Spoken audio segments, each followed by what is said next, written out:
Hey guys, মই যে আপোনালোকক যিটো হোম ৰেমেডিৰ কথা ক'বলৈ লৈছোঁ, সেই আপোনাৰ স্কিনখন গ্ল'য়িং কৰি তোলাৰ লগতে যিসকলৰ পিগমেণ্টেশ্যনৰ সমস্যা আছে সেয়াও নাইকিয়া কৰিব, লগতে ডাৰ্ক চাৰ্কুলাৰ সমস্যাও নোহোৱা হ'ব আৰু যিসকলৰ পিম্পলছ হোৱাৰ পাছত মুখত দাগবোৰ ৰৈ যায় সেইবোৰো নোহোৱা হ'ব। আৰু এতিয়া চাওঁ আহকচোন এই হোম ৰেমেডিটো কেনেকৈনো বনালোঁ। তাৰ বাবে প্ৰথমে মই 2টা ভিটামিন ই কেপচুল লৈছোঁ। ভিটামিন ই কেপচুল আমাৰ স্কিনৰ বাবে কিমান ভাল সকলোৱে জানেই।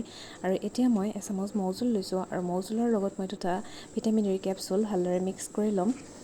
মৌজোলে ড্ৰাইনেছ নাইকিয়া কৰে, লগতে মৌজোলত এণ্টিবেক্টেৰিয়েল গুণ পোৱা যায়।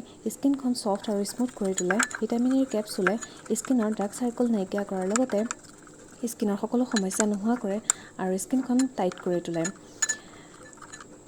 ভিটামিন ইৰ কেপচুলত এণ্টি এজিং গুণ বহু পৰিমাণে থাকে।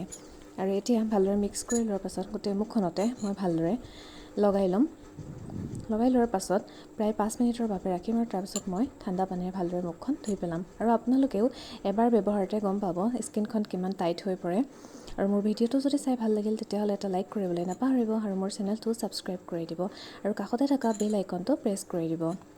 চ' আপোনালোকেও সপ্তাহত যদি এনেদৰে প্ৰায় 2 দিনেই ব্যৱহাৰ কৰে তেতিয়াহ'লে আপোনালোকৰ স্কিনৰ সকলো সমস্যা নোহোৱা হ'ব আৰু লগতে স্কিনখন গ্ল'য়িং হৈ পৰিব।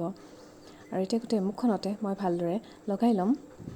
লগাই লোৱাৰ পাছত প্ৰায় 5 মিনিট ৰাখিম আৰু তাৰপিছত মই ঠাণ্ডা পানীৰে ভালদৰে মুখখন ধুই পেলাম। ভিটামিন ইৰ কেপচুলে সকলো ধৰণৰ দাগ নাইকিয়া কৰাত সহায় কৰে আৰু মৌজোলে স্কিনখন মইশ্চাৰাইজ কৰে, লগতে স্মুথ কৰি তোলে।